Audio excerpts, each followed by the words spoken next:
Assalamualaikum warahmatullahi wabarakatuh. Saya Siti Nur Sahara dari kelompok 2 ingin mempresentasikan tentang pengertian filsafat dan metode filsafat.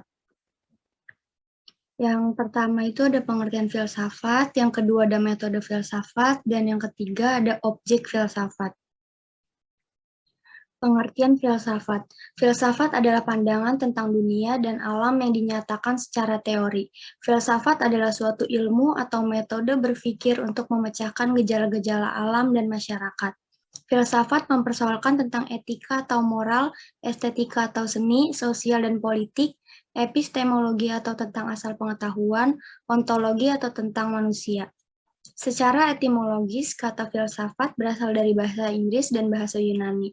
Dalam bahasa Inggris yaitu filosofi, sedangkan dalam bahasa Yunani philen atau philos, dan sophien atau sophie.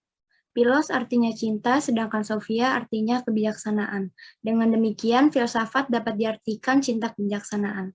Filsafat adalah pandangan hidup seseorang atau sekelompok orang yang merupakan konsep dasar mengenai kehidupan yang dicita-citakan.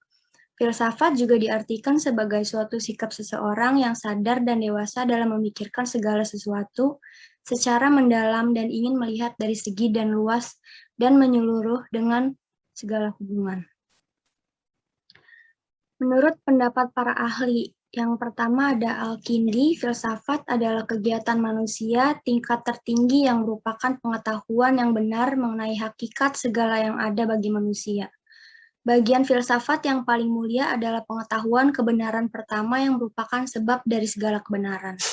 Yang kedua ada dari Henderson, filsafat diartikan sebagai suatu pandangan kritis yang sangat mendalam sampai ke akar-akarnya mengenai segala sesuatu yang ada. Dan yang terakhir ada Immanuel Kant. Filsafat merupakan ilmu pokok dan pangkal segala pengetahuan yang mencakup di dalam 4 persoalan, yaitu apakah yang harus diketahui, apakah yang harus kita ketahui dan kerjakan, sampai di manakah pengharapan kita, dan apakah yang dinamakan manusia. Yang kedua ada metode filsafat. Metode pertama ada metode deduktif, adalah suatu metode berpikir di mana kesimpulan ditarik dari prinsip-prinsip umum dan kemudian diterapkan kepada semua yang bersifat khusus. Yang kedua ada metode induksi, suatu metode berpikir di mana suatu kesimpulan ditarik dari prinsip khusus kemudian diterapkan kepada sesuatu yang bersifat umum. Dan yang terakhir ada metode dialektik. Metode ini berusaha untuk mengembangkan suatu contoh argumen yang di dalamnya terjalin implikasi bermacam-macam proses sikapnya, yang saling mempengaruhi argumen tersebut akan menunjukkan bahwa tiap proses tidak menyajikan pemahaman yang sempurna tentang kebenaran. Ada objek filsafat. Isi filsafat ditentukan oleh objek yang dipikirkan. Ada 2 objek apa yang dipikirkan.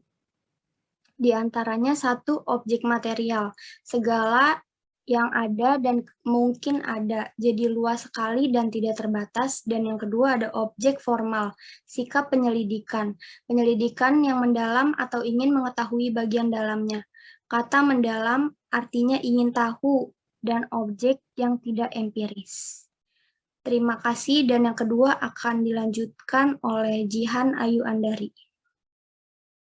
Saya Jihan Ayu Andari ingin melanjutkan materi kedua yang berjudul Pengertian Pancasila sebagai Sistem Filsafat.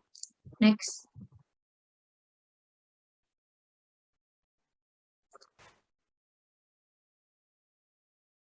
Pancasila sebagai filsafat mengandung pandangan, nilai, dan pemikiran yang dapat menjadi substansi dan isi pembentukan ideologi Pancasila. Filsafat Pancasila dapat didefinisikan secara ringkas sebagai refleksi kritis dan rasional tentang Pancasila sebagai dasar negara dan kenyataan budaya bangsa, dengan tujuan untuk mendapatkan pokok-pokok pengertiannya yang mendasar dan menyeluruh.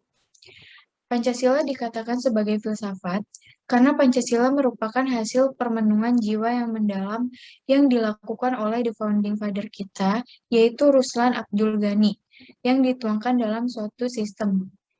Filsafat Pancasila memberi pengetahuan dan pengertian ilmiah yaitu tentang hakikat dari Pancasila. Next.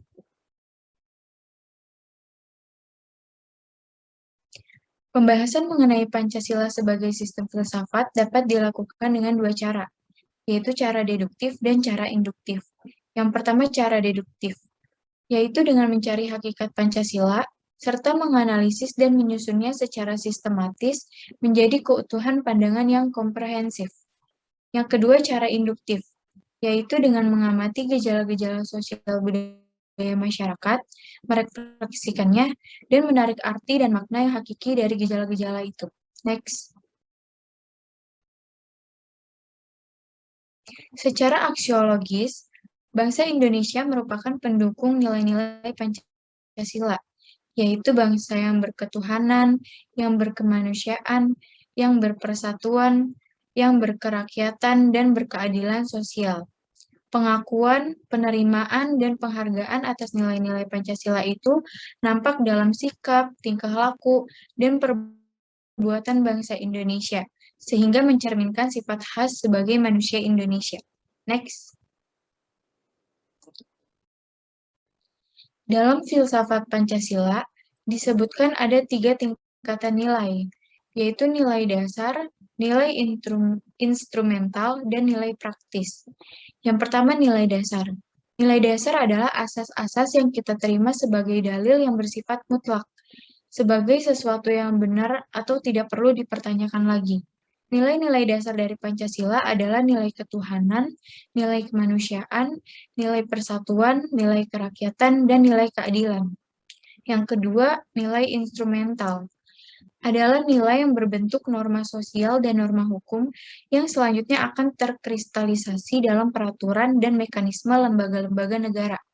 Yang ketiga, nilai praksis adalah nilai yang sesungguhnya kita laksanakan dalam kenyataan. Nilai ini merupakan batu ujian apakah nilai dasar dan nilai instrumental itu benar-benar hidup dalam masyarakat. Nilai-nilai dalam Pancasila termasuk nilai etik atau nilai moral merupakan nilai dasar yang mendasari nilai instrumental dan selanjutnya mendasari semua aktivitas kehidupan masyarakat, berbangsa, dan bernegara. Next.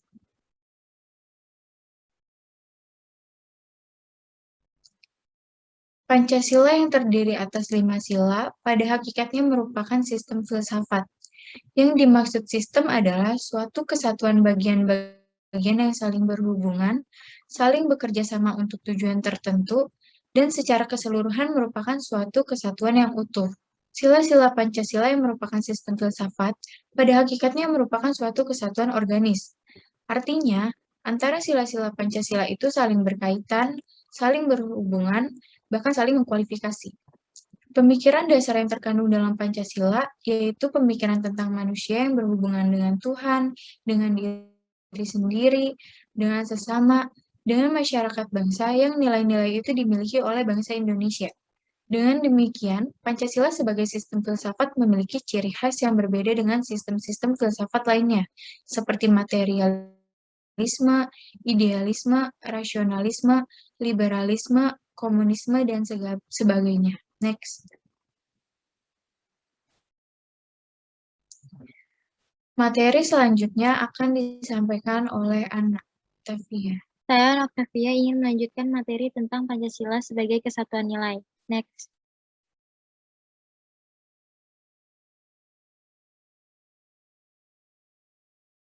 Pancasila sebagai kesatuan nilai, Pancasila sebagai dasar dan ideologi negara merupakan nilai dasar. Nilai dasar ini dijabarkan ke dalam nilai instrumental, yaitu Undang-Undang Dasar 1945. Sebagai hukum dasar tertulis yang berisi norma-norma pengaturan penyelenggaraan negara, nilai instrumental dijabarkan ke dalam nilai praktis, berupa undang-undang. Misalnya, pasal 28 Undang-Undang Dasar 1945 dijabarkan menjadi undang-undang tentang ormas dan ortoskol. Pancasila sebagai sistem nilai yang mengandung serangkaian nilai yaitu ketuhanan, kemanusiaan, persatuan, kerakyatan, dan keadilan.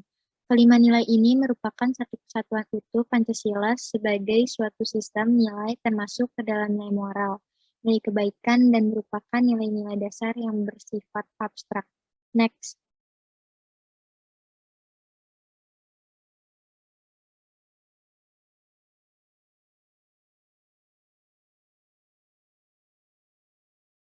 Berdasarkan falsafah Pancasila, manusia Indonesia adalah makhluk ciptaan Tuhan yang mempunyai naluri, akhlak, daya pikir, dan sadar akan keberadaannya yang serba terhubung dengan sesamanya.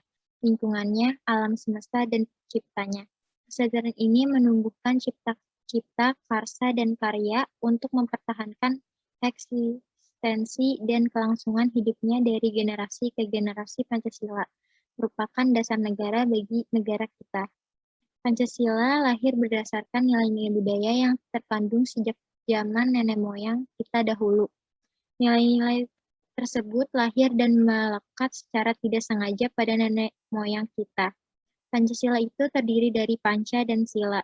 Nama panca diusulkan oleh I.R. Soekarno, sedangkan nama sila diusulkan oleh salah satu ahli bahasa.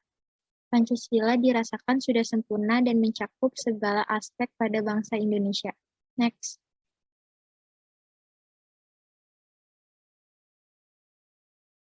Pancasila dipandang sebagai satu kesatuan yang bulat dan utuh. Artinya Pancasila memiliki sila-sila yang saling mengikat sehingga menjadi keseluruhan yang bulat.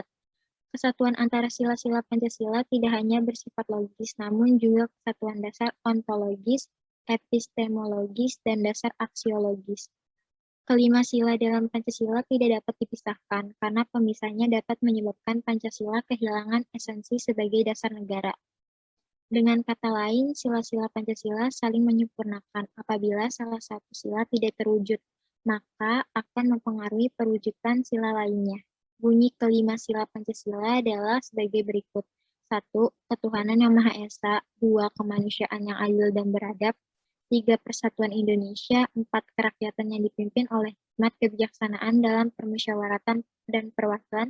5. Keadilan sosial bagi seluruh rakyat Indonesia. Next. Nilai-nilai Pancasila memiliki makna sebagai berikut. 1. Sila ketuhanan merupakan pemaknaan terhadap nilai-nilai religius yang berkaitan dengan hubungan antara individu dengan Tuhan.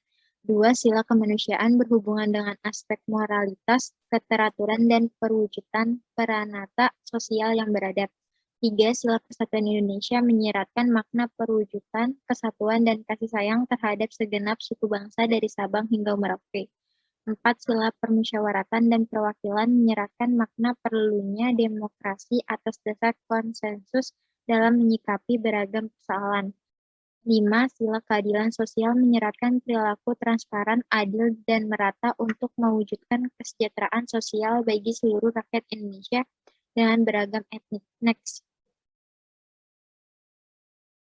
Sekian presentasi dari kelompok saya, kurang lebihnya mohon maaf. Wabillahi taufiq wal hidayah. Wassalamualaikum warahmatullahi wabarakatuh.